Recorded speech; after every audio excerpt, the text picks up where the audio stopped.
अहिंसा तीर्थ प्रणेता, अहिंसा तीर्थ प्रणेता, जय जय हो भारत गौरव राष्ट्र संत प्रमुख सागर।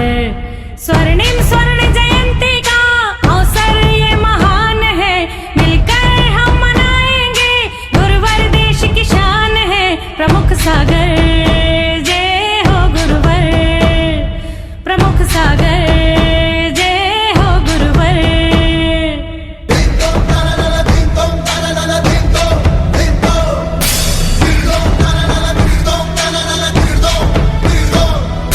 अर्धशतक जो पूरा हुआ। इस कार्यक्रम के पुण्यार्चक हैं श्री दिगंबर जैन पंचायत गुवाहाटी असम।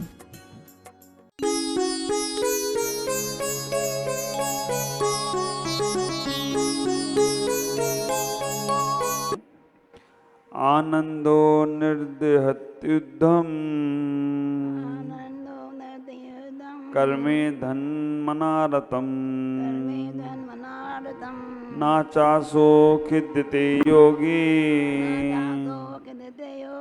वैर्दुःखेष्वचेतना।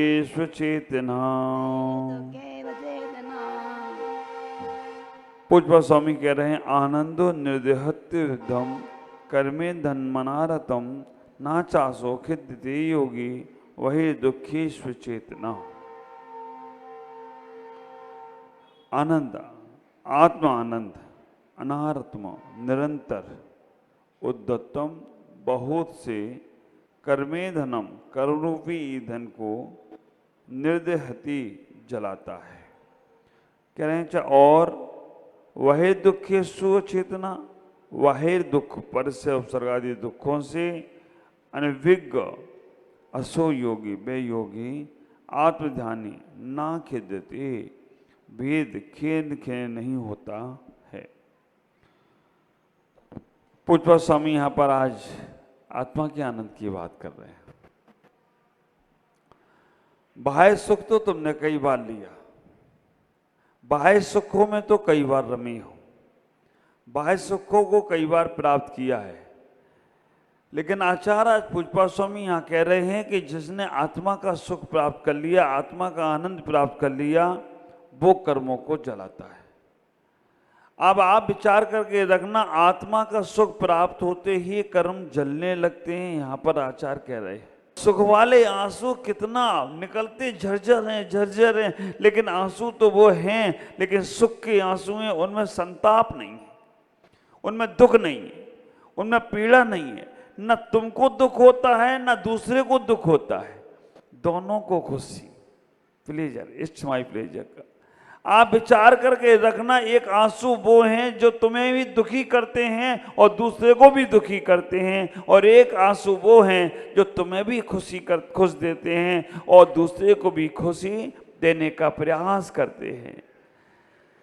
ऐसे ही है, ख्याल करके रखना। ऐसा ही यहाँ पर आचार्य कह रहे हैं कि एक वो सुख है, एक वो आनंद है जो बाह्य में तुम प्राप्त करना चाहते हो, वो बाह्य का ही है, लेकिन जब अंदर का सुख प्राप्त करोगे तो उससे कर्मों की निर्जरा होगी। हम बाह्य वस्तुओं में खुशी ढूंढने की प्रयास करते हैं, बाह्य वस्तुओं में सुख ढूंढने का प्रयास करते हैं और उससे क्षणिक ही सुख मिलता है। वो सुख दुख वाले आंसू हैं, और जो अंदर में सुख ढूंढता है वो सुख खुशी वाले आंसू हैं। आप ख्याल करो, दुख वाला आंसू चाहिए या सुख वाला आंसू चाहिए, ये तुम्हारे ऊपर डिपेंड है। जब तक बाह्य की दुनिया में, बाह्य के लोगों में, बाह्य के व्यक्तियों में, बाह्य के क्रियाओं में आप सुख ढूंढने का प्रयास कर रहे हो तो वो सुख दुख वाले आंसू हैं।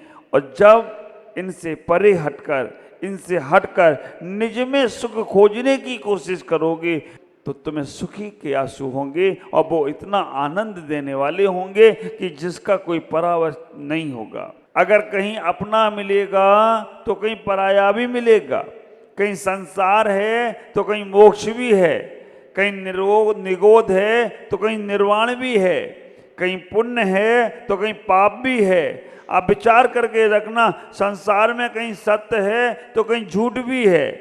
सब में कुछ ना कुछ विलोम शब्द हैं, पर्यायवाची शब्द हैं, लेकिन आनंद का कोई पर्यायवाची नहीं है। आनंद तो अपने आप में ही आनंद है, उसका कोई जमाप नहीं हुआ करता है। एक बार आनंद प्राप्त हो जाए तो परमानंद बन जाओ तो वो भी आश्चर्य की बात नहीं है। एक बार प्राप्त तो हो जाए। हम सुख ढूंढते हैं, हम पुण्य करते हैं, हम मोक्ष जाने का प्रयास करते हैं, हम मित्र बनाने का प्रयास करते हैं। ये समझ के रखना, जब मित्र बनाने का प्रयास करोगे तो कोई ना कोई शत्रु अपोजिट में रहेगा। जब मोक्ष जाने की बात करेंगे तो संसार भी दिखेगा। जब सुख पाने की कोशिश करेंगे तो दुख भी छिपा होगा। जब दिन की बात करेंगे तो रात भी कहीं होगी।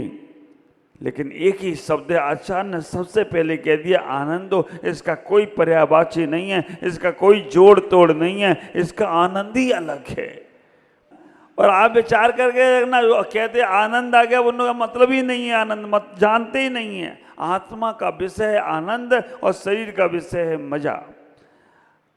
शरीर सुख को ढूंढता है, लेकिन आत्मा आनंद को ढूंढने का प्रयास करती है, क्योंकि उसे पता है कि एक बार वो प्राप्त हो जाए तो फिर कभी भी कुछ की जरूरत नहीं है।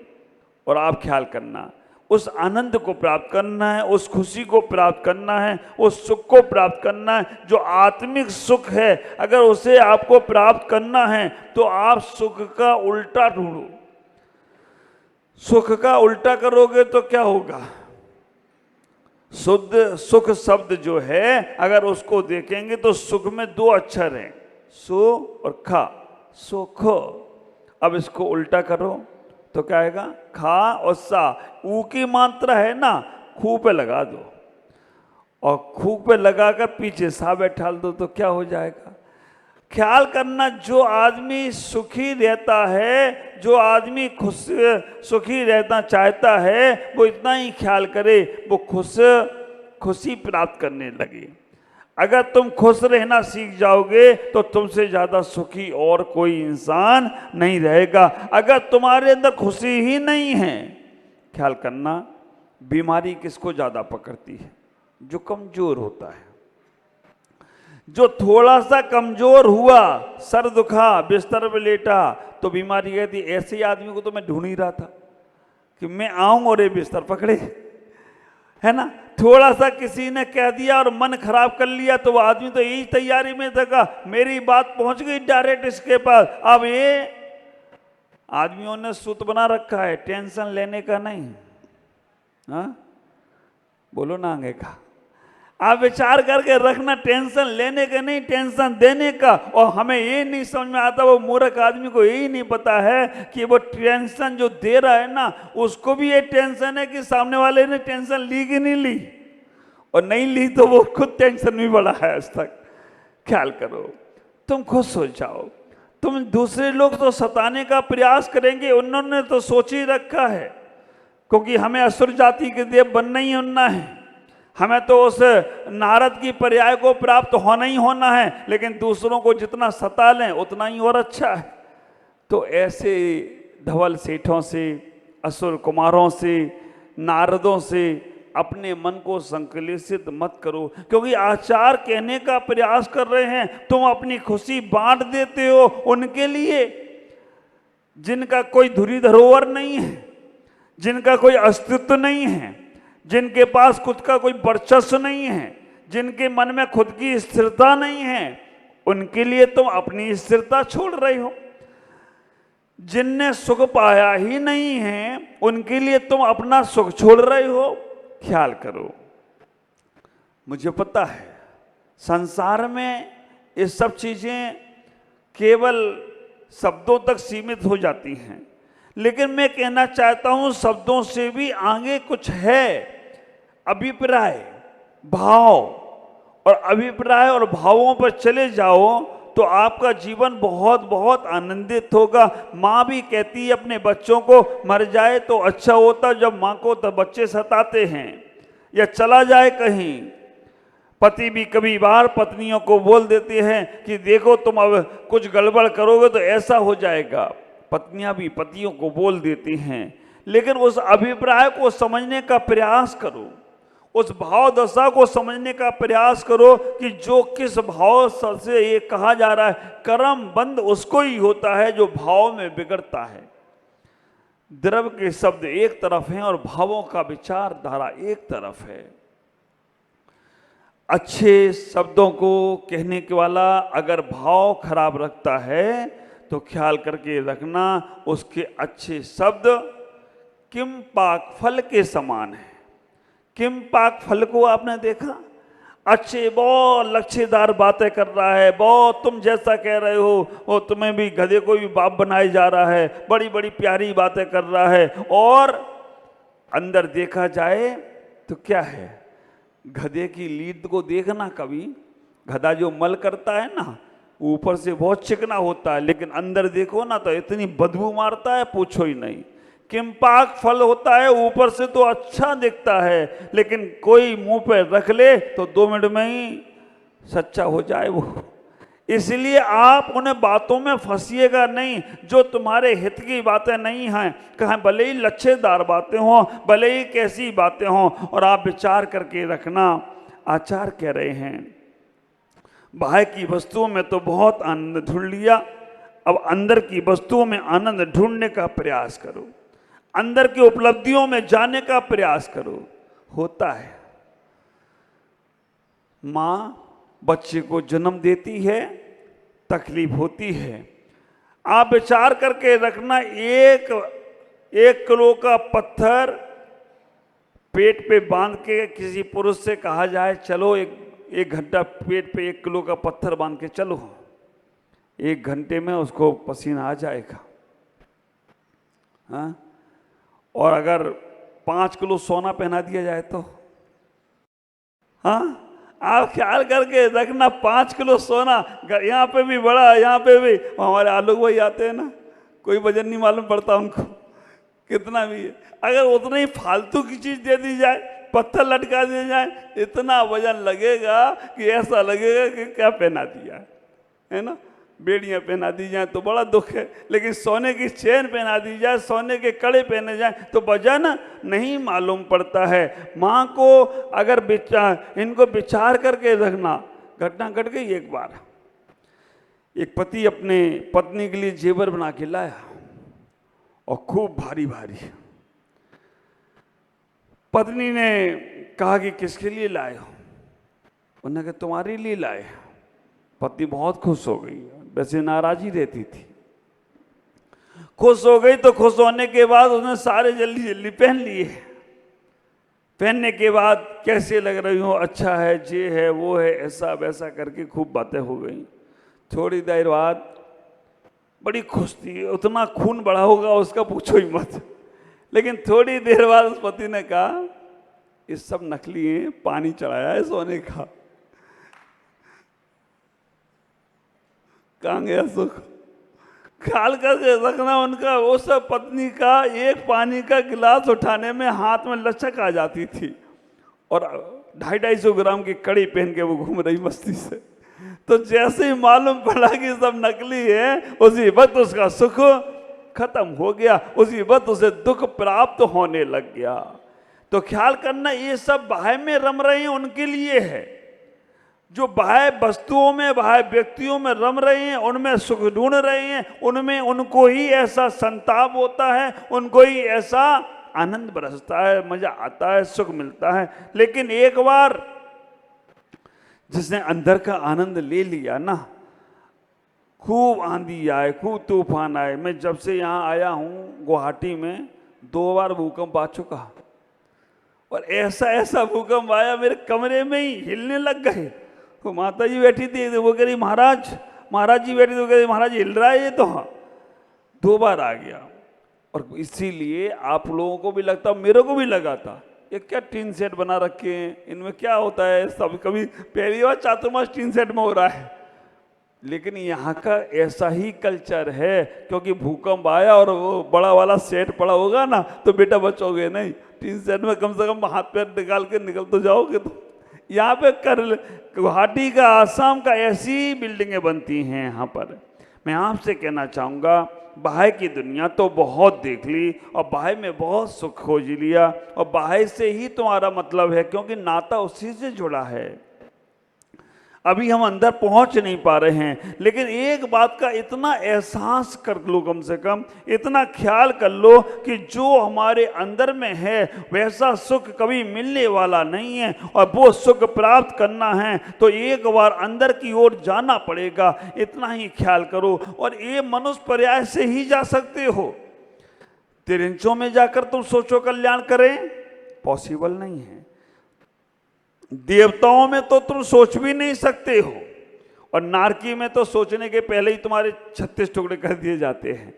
मनुष्य पर्याय से ही निकल सकते हो। आपको मालूम है वो उदाहरण, 84 लाख दरवाजों का महल, बड़ा सुंदर महल है, 84 लाख दरवाजे हैं, और 84 लाख दरवाजे में एक ही दरवाजा खुला है। उस दरवाजे से तुम्हें निकलना है, एक ही दरवाजे से खुला है, और तुम्हारी आंखों पे पट्टी बांधी गई है। निकलते हो तो निकल जाओ। आप एक एक दरवाजे को स्पर्श करके, दीवार और दरवाजे को स्पर्श करते करते करते करते 83,99,999 दरवाजे पार हो गए। अब एक ही दरवाजा बचा था, उससे तुम्हें निकलना था। तभी क्या हुआ, पैर में खुजली मचने लगी और नाक पे मक्खी बैठ गई। दोनों काम एक साथ हो गए। तो तुमने क्या किया, एक हाथ से मक्खी उड़ाई और एक हाथ से पैर की खुजली मिटाई। इतने में वो दरवाजा पार। फिर क्या हुआ, घूमो बेटा 83,99,999 में फिर घूमते रहो, क्योंकि वो दरवाजा आया था तभी तुम्हारी नाक पे मक्खी बैठी और तभी तुम्हारे पैर में खुजली मची, और तुमने हाथ हटाया दरवाजे से और लग गए खुजली मचाने में और नाक की मक्खी उड़ाने में। ये मालूम नाक की मक्खी कौन सी है? अहंकार की मक्खी है। और ये खुजली मालूम कौन सी है? ये विषय वासना और विषय कामनाओं की खुजली है, इच्छाओं की खुजली है। जैसे ही निकलने का दरवाजा खुलता है, आता है, तुम्हारा अहम भाव जागृत हो जाता है। ख्याल करके रखना, मिट्टी के काबिल भी तो नहीं हो, लेकिन अहंकार तो चक्रवर्ती के बाप का भी बना के तुमने रख लिया है। ये अहंकार तुम्हें पार नहीं होने देता है। तुम्हारे अंदर मनुष्य हैं, संयमी हैं, और हम तपस्वी हैं, ये भी अहम आ गया ना तो बेटा अटके और लटके ही रहोगे। बचो इनसे। आत्मधन को पाने का प्रयास करो। आत्मा में बहुत आनंद है, और एक बार वो प्राप्त हो गया तो संसार में बार बार तुम्हें आना नहीं पड़ेगा। योगी बाह्य की क्रियाओं में दुखी नहीं होता है, परिचयों में आने के बाद दुखी नहीं होता है। इसलिए अपने आत्मधन को पाने का प्रयास करो। बहुत कुछ है तुम्हारे पास, पूर्णता से ना पा पाओ तो कम से कम इतना विचार कर लो, ये दुख हमारा नहीं है, ये सुख हमारा नहीं है। जो हमारा है वो कोई हमसे ले नहीं सकता है। बस भगवान से प्रार्थना करना है, भगवान बाहर की क्रियाएं, बाहर के लोग, बाहर की वस्तुएं हमें प्रभावित ना कर पाएं। बस इतना भगवान मुझे आशीर्वाद दे दो, इतनी शक्ति दे दो, तुम्हारा नमोकार मंत्र से ज़्यादा आत्मकल्याण में ये कारण बन जाए तो कोई आश्चर्य की बात नहीं होगी। भगवान से यही प्रार्थना करना, बाहर के लोग, बाहर की क्रियाएं, बाहर की वस्तुएं हमें प्रभावित ना करें, अंदर की वस्तु, अंदर की आत्मा की वस्तु हमें प्रभावित करें। इसी में मेरा कल्याण होगा। ओम नमः जय गुरुदेव।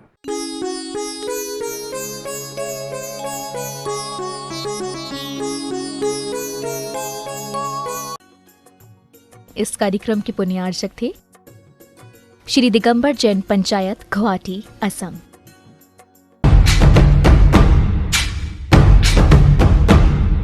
अहिंसा तीर्थ प्रणेता,